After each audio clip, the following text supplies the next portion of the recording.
Alright, you want to change out a kitchen ballast. Could be a bathroom ballast, could be a workshop ballast. You look at what's in there.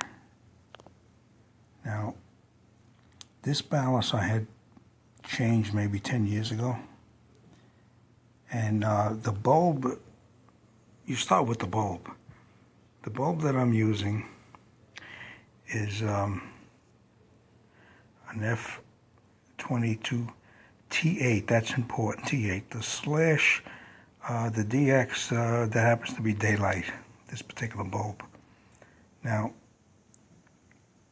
I've been using daylight with this ballast 8 years maybe. Now keep in mind the first two kitchen lights, when I redid the ceiling, the ballast failed maybe within 2 years.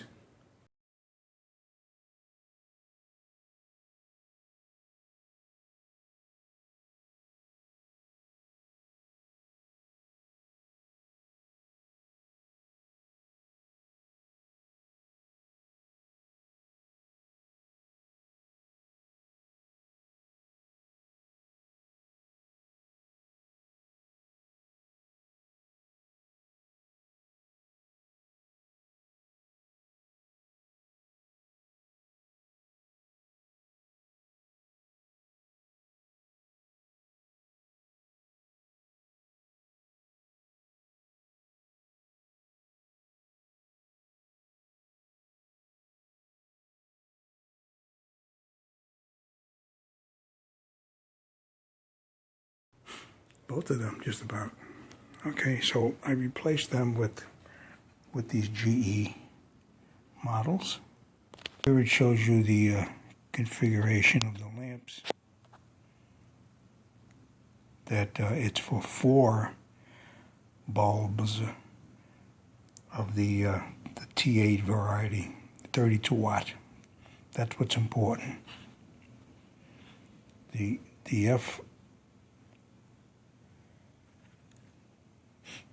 4F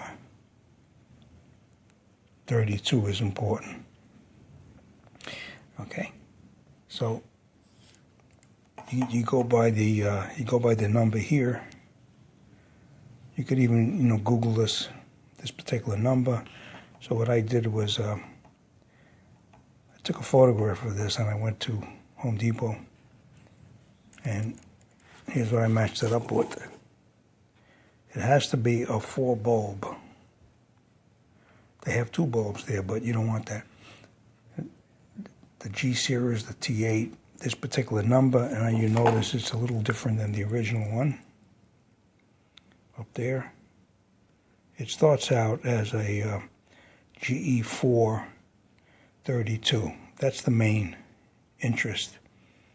Okay, and then they changed the back a little bit, back numbers.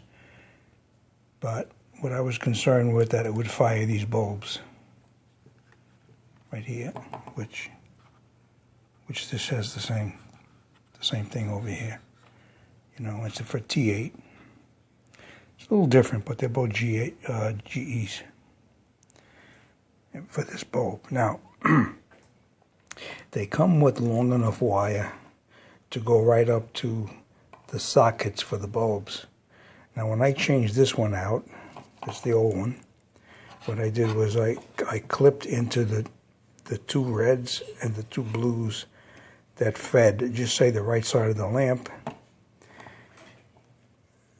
And then I cut into the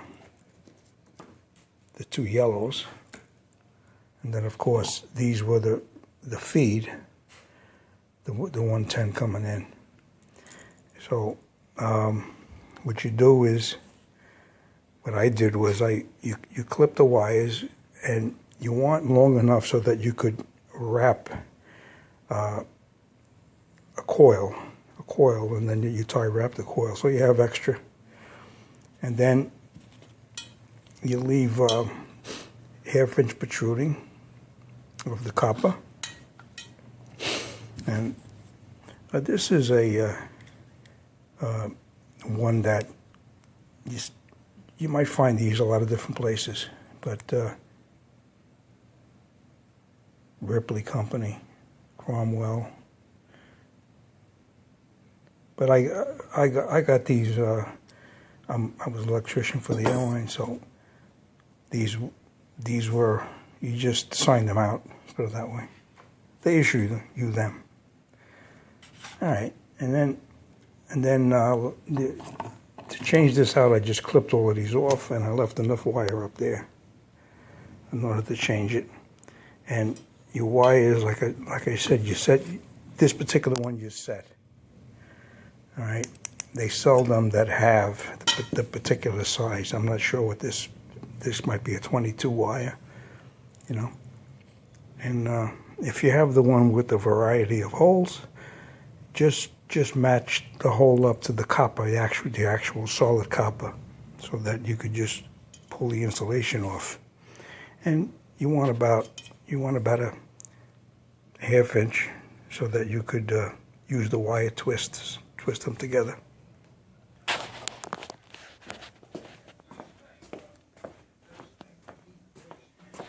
All right, the wire twists over here. I took power off, and then I checked the voltage with a meter. It's always good to be safe. I'm working with this little light. Yeah, you can use whatever you want, but that's a good portable light. Hangs. Here's the cover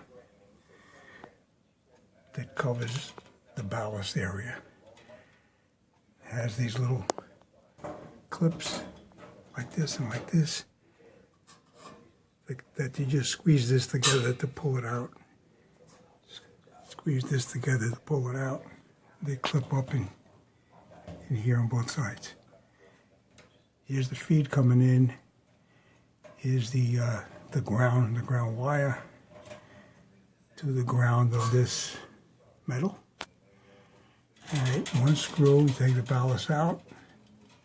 It hangs on this side with the ears that go into this tab. And then you can see how I just tied them in. Now this one and this one I left still open without the wire nuts. And I'm going to show you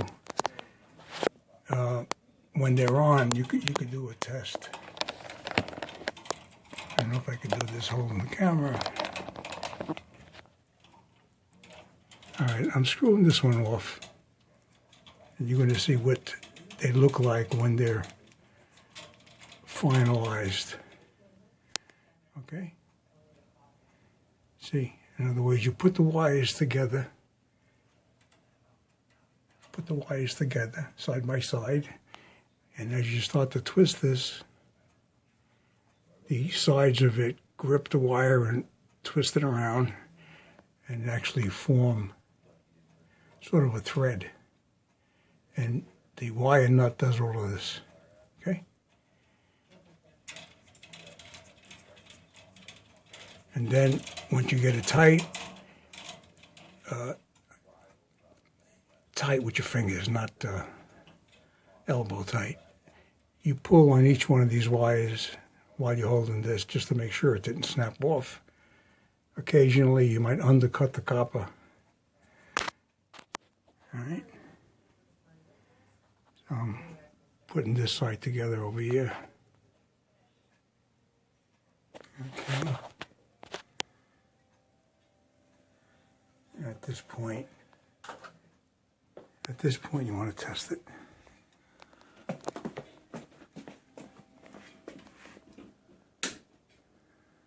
Okay. I got one bulb out.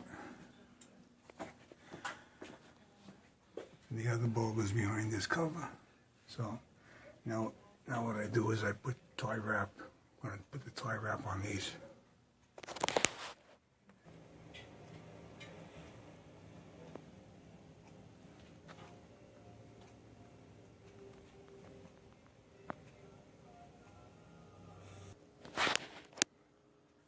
Okay, now you look along the seam, both sides of this cover. You want to make sure there's no wires sticking out.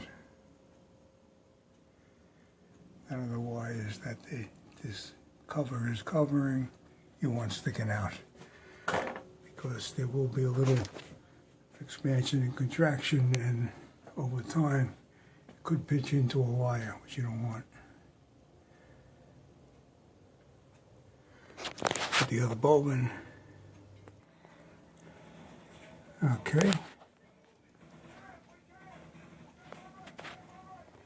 So yeah, put the bulb in so that in the future you could read what bulb you put in there. In the future. And the way these come down, sometimes after a couple of years you forget these little tabs over here. They go down and away.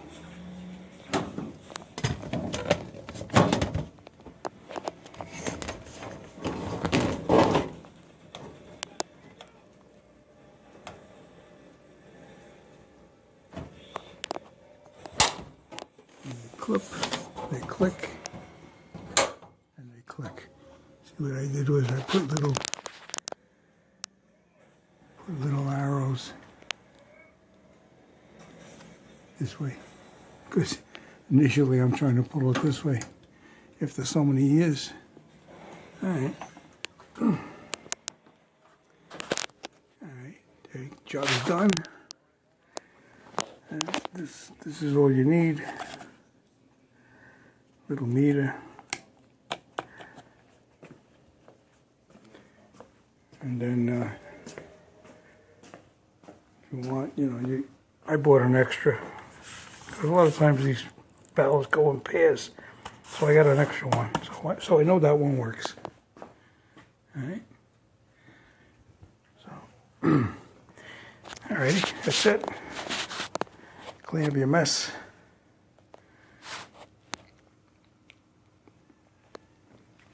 That's how to change your ballast